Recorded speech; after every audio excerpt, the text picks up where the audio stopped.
I was going to do a recording today about how I organize my priorities and figure out what is important to do next so that I'm not spinning my wheels or doing tasks that are very low on the list of what's going to bring me the most value towards my goal. But I've decided to go a different direction today. I'll table that for a future video. And right now, January of 2026, and it's really not that much different than many other times in our past, and I suspect it will not be that much different than many times in our future. As far as right now, once again, there's a lot of division at least in our country, and I suspect where I'm in the United States and probably in other places as well. I would imagine. This isn't going to be a political conversation. I don't care what your politics are. This is a human conversation. I'm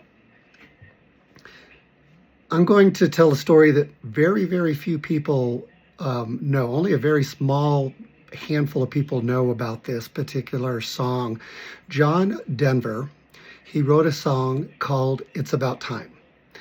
And I'll put that link down below if I can find the official link, if one exists. If not, I'll just put the title and let you search your own.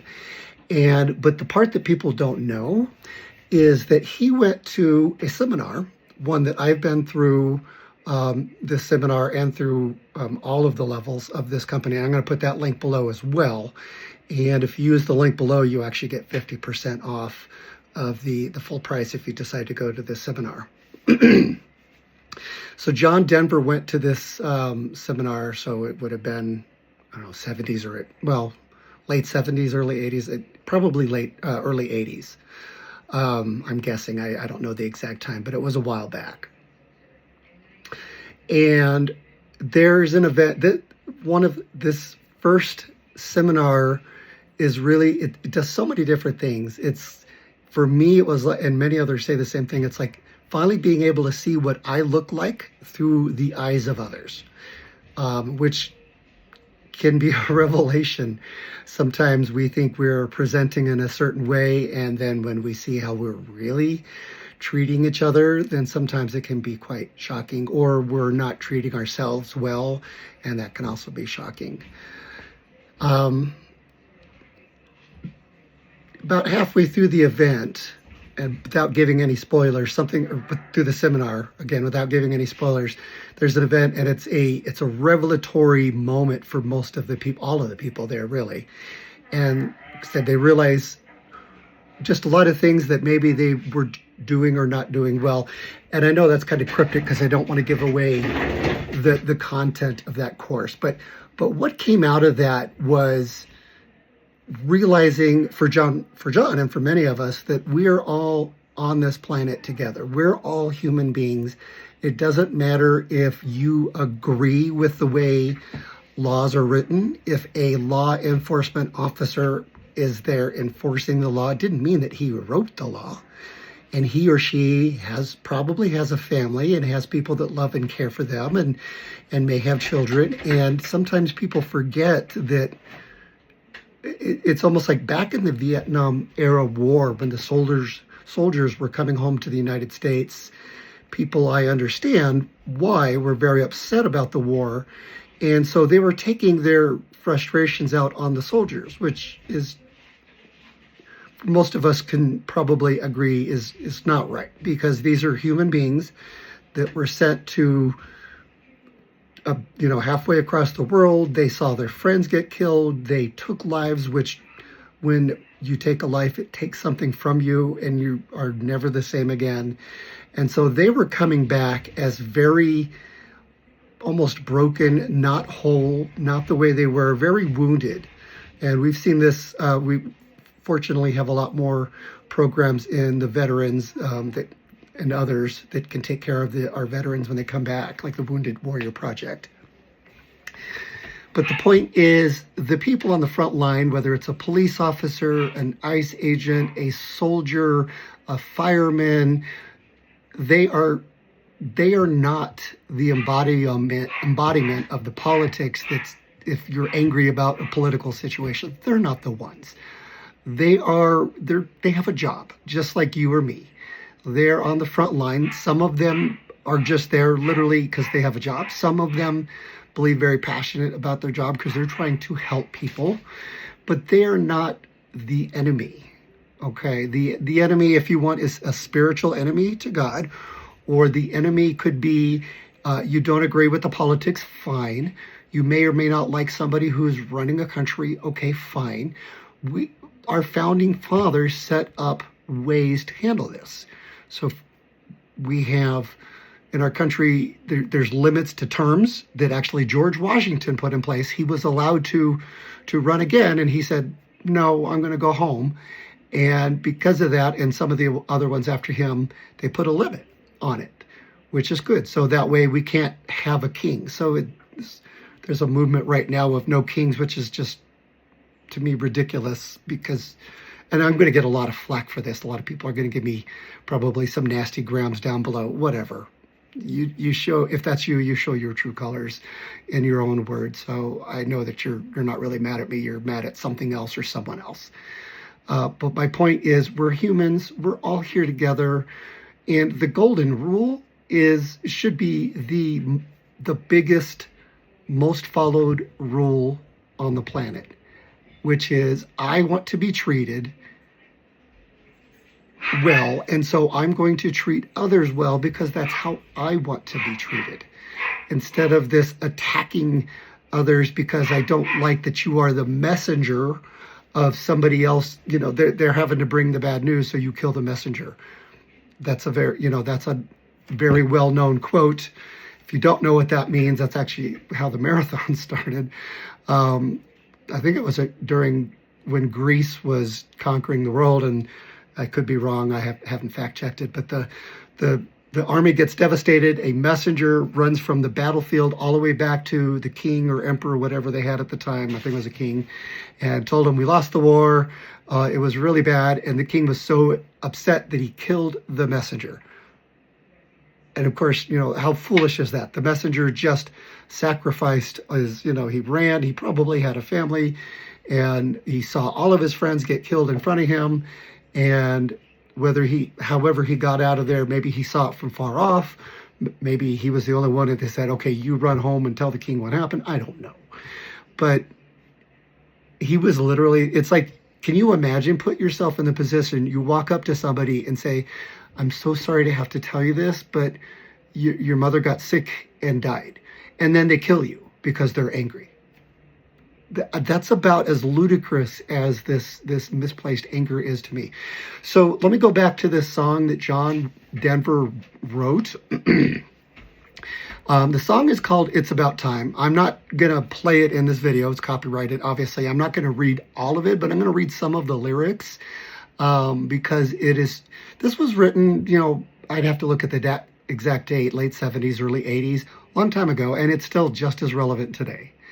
And probably was just as relevant a couple hundred years ago, a couple thousand years ago, and will probably just be as relevant till the end of whatever life is, whatever that looks like. If you're Christian, it's one way. If you're atheist, it's another way. One way or another, the end of mankind. And then the beginning of what mankind looks like after that will come at one point. So the song starts out like this. There's a full moon over India and Gandhi lives again. Who's to say that you have to lose for someone else to win? That is a big one. This win-lose. You must lose if I'm to win. That's such garbage.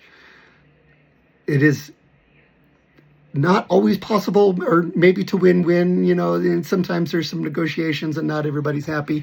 I understand that. I get it. That's pragmatic. But it doesn't mean that I have to take you down and destroy you in order for me to win. That's not winning. And we could talk about this later, even like in sports. Yes, you have to have one team that wins, but if both teams don't do their best, then the game is going to be a lousy game. It's not going to be very fun for the fans. That wouldn't be very great. Excuse me. So it's the point of harming and killing people is not okay, because I don't want to be harmed or killed. So why is it okay for anyone else or me to do that to somebody else? It's not okay. Um, in the eyes of all the people, we all look much the same. For the first time, the last one, for the first time is just the last one when you play a deadly game, which is, yeah, we're in such a deadly game now, and people are turning on their own people here in this country, and probably happening in other countries as well. And then the chorus is, it's about time we realize we're all in this together. It's about time we find out it's all of us or none. It's about time we recognize it. These changes in the weather. It's about time. It's about changes. It's about time. And then I'm going to read just two more of the verses. I won't read another chorus. It's about, nope, that's not right. Excuse me, one more verse. The last verse. There's a man who is my brother. I just don't know his name, but I know his home and family because I know we feel the same. And it hurts me when he's hungry, and when his children cry. I too am a father, and that little one is mine. So I'm going to cut this message a little short. It's almost about half the length as my normal podcasts. If you've got to get your hate out below, fine, whatever. I love you. I forgive you anyways. And we are in a free country, free world, and you can do whatever you want. I'm not going to respond in kind. I love people genuinely. I have I'm Christian. Whether this turns you away from me or not, I'll tell you, I am a member, happy and very devoted, solid member of the Church of Jesus Christ of Latter-day Saints. And I am not perfect. I will say and do things that have been awful. I've done a lot of things that I regret, and so I'm not here on a soapbox. I'm here actually saying I've done a lot of mean, hateful, harmful, hurtful things to others, and I'm very sorry and regret that. And if I've harmed you, I'm sorry. I really am. And I've gone through a lot of deep work overcoming that, and forgiving myself was one of the hardest things I had to do. It took years to go through that process. And now that I've gone through it, I'm clean. I'm not going back to this game of hatred and harming people, and I don't like the way it is, so I'm going to go hurt a police officer or a federal agent or anything like that. That's just ridiculous. When I was a combat medic in the United States Army, it wouldn't have felt okay for me to walk on the streets in my uniform here in Colorado. Here's my shirt, where I live, and for someone to just come up and attack me because I was in the U.S. Army. Fortunately, this was in a time where I served during the Gulf War, and the general opinion in the U.S. of the Army was very, very high at that time. Some of the highest ratings that it's ever been. It's not always been that way. And right now it's reversed, and people are taking it out on our people in the front line. Remember, these people, these ICE agents, whether you agree or don't agree with their politics or what they're doing or their mission, doesn't matter. They are a human being like you. And no more than you deserve to just be harmed or your life taken, they don't either. Now, if somebody commits a crime, I believe in the justice system, whether you like it or not. There is one, and there's a process, and we have also a process in place if the public does not like the system, where they can go and they can take things to the Supreme Court and have everything redone. Our system here is not perfect, but it is better than an absolute ruler like a king or a monarchy or something else, where a dictatorship. Okay, and some people are going to take extremes and say, oh, that's what we have. No, because at the end of the 4 years, whatever president is in the White House leaves. Whether you like the person or not, they stay there for 4 years. They get to be reelected for up to another 4 years, and then they're done. Okay, that's what it is. If people don't like the laws of the land, they can take those laws to court, all the way up to the Supreme Court of the land. We have processes, and it is not about going out there and harming others to try to make your process. There's a peaceful protest process. Our founding fathers, you know what they did to protest? They threw a bunch of crates of tea, okay, the King's tea, into the Boston Harbor. To my knowledge, no humans were harmed in that protest. Okay, they didn't go up there and beat on guards. They just threw boxes of tea into the ocean. Okay, now I'm not saying go destroy property, but the point was no people were harmed in that. Yes, we had a revolution. I am not saying never defend yourself. That is not what I'm saying. I was in the U.S. Army, for heaven's sakes. If there's a time to stand up and defend ourselves, I'm for that. I am very pro-military when used in the proper way and not whatever, used as a political weapon. And the military's job is to protect our borders from other enemies who will come in here to try to harm, kill, or enslave us. Really as simple as that. That's their mission.